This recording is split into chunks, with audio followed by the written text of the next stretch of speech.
Emmanuel Todd afirma en su libro La derrota de Occidente que la agenda transgénero impulsada desde los gobiernos es un factor que agudiza la pérdida de identidad cultural de Europa y de Estados Unidos. El autor afirma: lo transgénero es una de las banderas de este nihilismo que ahora define Occidente, este impulso por destruir no solo las cosas y a los seres humanos, sino la realidad. Y hay una ventaja analítica adicional. Afirma: la ideología de transgénero nos dice que un hombre puede convertirse en mujer y que una mujer puede convertirse en hombre. Esta es una afirmación falsa y en este sentido cercana al corazón teórico del nihilismo occidental. La cosa empeora cuando se trata de las ramificaciones geopolíticas. Todd establece una conexión mental y social lúdica entre este culto a lo falso y el comportamiento tambaleante del hegemón en las relaciones internacionales. Un ejemplo es que el acuerdo nuclear iraní logrado con Obama se convirtió en un régimen de sanciones duras cuando Trump llegó al poder. Todd afirma: la política exterior estadounidense es, a su manera, fluida como lo es el tema de género.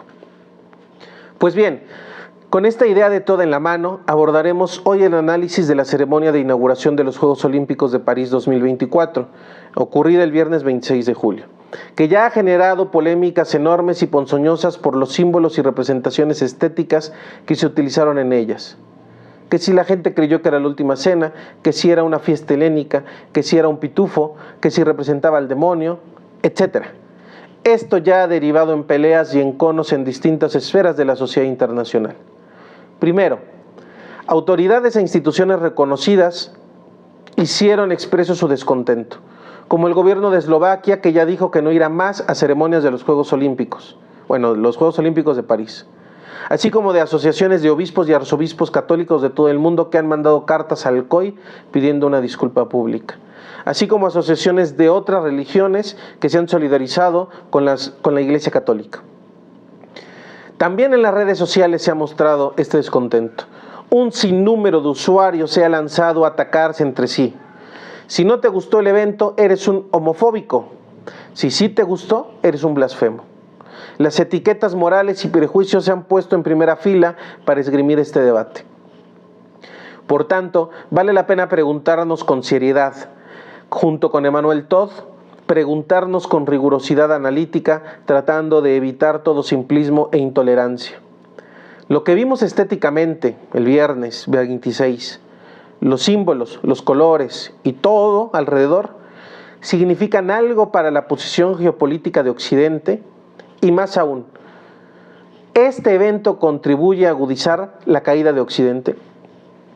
Para responder señalaremos cuatro argumentos. Primero, un espectáculo de esta magnitud, de esta importancia, cualquiera que sea, es ante todo una demostración de poder. Demostrar quién tiene el poder monetario de montar el espectáculo. Demostrar quién tiene el poder para definir quién sale en él y quién no sale. Pero sobre todo, quién tiene el poder para definir el mensaje que se va a enviar al mundo. El mensaje fuerte detrás de todo es anunciar: yo tengo el poder. Es importante recordar entonces quién montó el mensaje, quién es el sujeto que detenta este poder. El mensaje fue montado por las clases dominantes, por los grupos políticos que de por sí deciden sobre el rumbo de la vida en Occidente. Esto es importante haberlo señalado porque se ha llegado a confundir pensando que son los grupos integrados quienes emitieron el mensaje. Se piensa que son, por ejemplo, los grupos LGBT, o que son los grupos helénicos de la cultura griega, o que son los artistas encargados de montar que tuvieron plena autonomía, pero no es cierto, y en esto hay que ser tajante, no es cierto. Que el mensaje incluya utilizar a estos grupos identitarios en él, no significa que sean ellos quienes diseñaron el mensaje. No fueron los grupos incluidos en él quienes lo diseñaron, fueron los grupos políticos de poder. Argumento número 2. Las inauguraciones olímpicas o cualquiera deportiva de esta índole son por tradición una muestra de orgullo histórico de la nación, una muestra del orgullo que quieren presentar al mundo. En Beijing 2008, por ejemplo, se mostró el desarrollo histórico de la humanidad con 2008 repercusionistas en un acto magno de arte y cultura. Para Sochi 2014, Rusia presentó en teatro y ballet la historia del arte ruso. Para este caso, el mensaje desde la élite de Occidente es claro y directo. Están diciendo al mundo: para nosotros, lo esencial de todos los valores de Occidente que queremos compartir con el mundo son los concernientes a la estética de lo transgénero. Lo transgénero es el aporte de Francia al mundo. Pero, y en este es preciso hacer énfasis, lo transgénero que se presenta no es en términos de la propuesta de derechos humanos. No es así. Es desde la perspectiva de la Agenda 2030, que como sabemos y a grandes rasgos, la Agenda 2030 es el proyecto enarbolado por los más ricos en Occidente para reorganizar al sistema capitalista que se encuentra en crisis. Se reúnen periódicamente en el Foro de Davos para dirigir los esfuerzos mundiales de un nuevo capitalismo. Pero este es otro tema.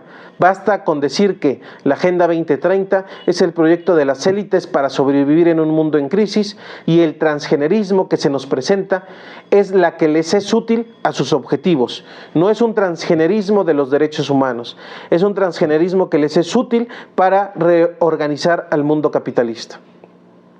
3. Quienes diseñaron el mensaje expuesto en la inauguración del viernes 26 de julio son expertos en comunicación masiva. Sabían exactamente la polémica y las respuestas que iba a suscitar en cuanto a la pelea que se ha generado. No es cierto que haya sido una inocentada. No fue algo que les nació poner y luego generó una polémica que no esperaban. No es cierto, porque el show está montado como show. Está montado por especialistas de la mass media. Está montado por profesionales, productores millonarios de la televisión, de los radios, de los medios masivos de comunicación. Sabían exactamente la respuesta que iba a generar en la audiencia. Pasamos de inauguraciones en las que el objetivo era generar una empatía de la nación huésped hacia con el mundo, a esta presentación cuyo objetivo es sembrar discordia internacional. Es legítimo entonces preguntar, ¿por qué querían provocar esta pelea o esa polémica en el mundo a través de la inauguración? Porque los objetivos de la Agenda 2030 pasan por generar discordia internacional. Esa es la respuesta. El viejísimo divide y vencerás está frente a nosotros. La prueba es que hasta ahora la polémica no ha servido de nada en términos de llevar el mensaje de que el deporte unifica al mundo en una paz olímpica. No, lo único que ha generado hasta este momento es agudizar la confrontación social en el mundo para aumentar los odios y las acusaciones de todos los bandos contra todos los bandos. Se está agudizando el ambiente de violencia internacional. Los odios alrededor del mundo por problemas de identidad están agravándose con esta presentación. O más bien, esta presentación contribuye al escenario de violencia internacional a agravarse. Argumento número 4. Estos Juegos Olímpicos se están celebrando en un contexto en que el Comité Olímpico Internacional ha tomado papel abiertamente en favor de la política bélica de Occidente, lo que es contrario a la tradición olímpica de hermanar a los pueblos con el deporte. En estos Juegos Olímpicos, abiertamente el Comité Olímpico Internacional se posicionó con descaro a favor de Israel, a pesar de que en tiempo real está produciendo el genocidio palestino, mientras que excluye a los deportistas rusos y bielorrusos por la operación especial en Ucrania. A los estados aliados de Occidente los premia y a los que no son aliados los margina. Que por cierto, si bien Rusia tiene efectivos dentro del territorio en disputa, ese no es el caso de Bielorrusia, aunque ésta solo se ha posicionado a favor de Putin moralmente, porque no ha movilizado recursos militares en favor de la guerra. Eso mismo no puede decirse de Estados Unidos, Gran Bretaña, Francia, Alemania y la OTAN en general, quienes nutren los arsenales israelíes y ucranianos para aumentar la capacidad destructiva que en Medio Oriente se convierte en genocidio. El otro tema en la geopolítica no está ausente: China. El Comité Olímpico Internacional está reconociendo a los territorios en los que se quiere fomentar desde Occidente la ruptura de la política de una sola China. Taipei y Hong Kong reciben reconocimiento para retar al dragón ascendente de Asia. El caso de Kosovo también está presente, reconocido con el expreso objetivo de dañar a la actual Serbia, heredera cultural de la Yugoslavia comunista, que solo pudo ser derribada a bombazos de la OTAN. El Comité Olímpico Internacional está reconociendo países que ni la ONU reconoce, con tal de deslegitimar lo que no es occidental. Conclusiones.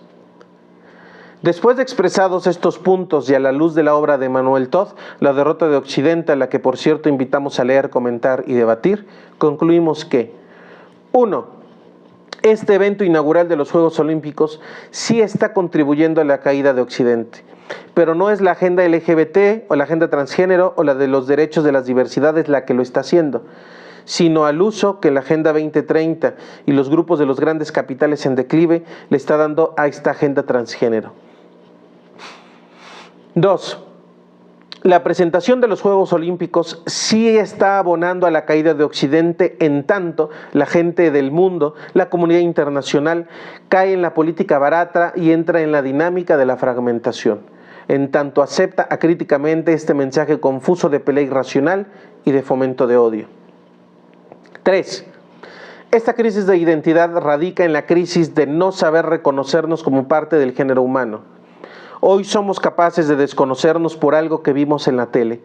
Vemos una pantalla, algo que no nos gusta, y somos capaces de pensar lo peor contra aquella persona que piense distinto a mí.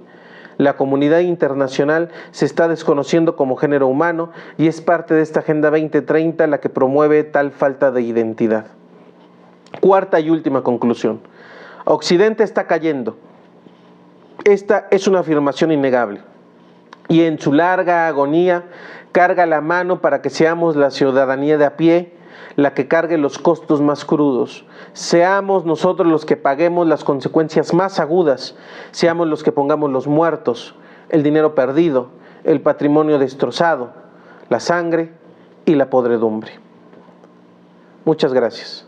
Les invitamos a darle like, a compartir el video y a suscribirse al canal si les ha gustado, para que nos ayuden a que el algoritmo de YouTube nos haga más viral. Recuerden que este es un esfuerzo independiente y nos están ayudando muchísimo con su comentario.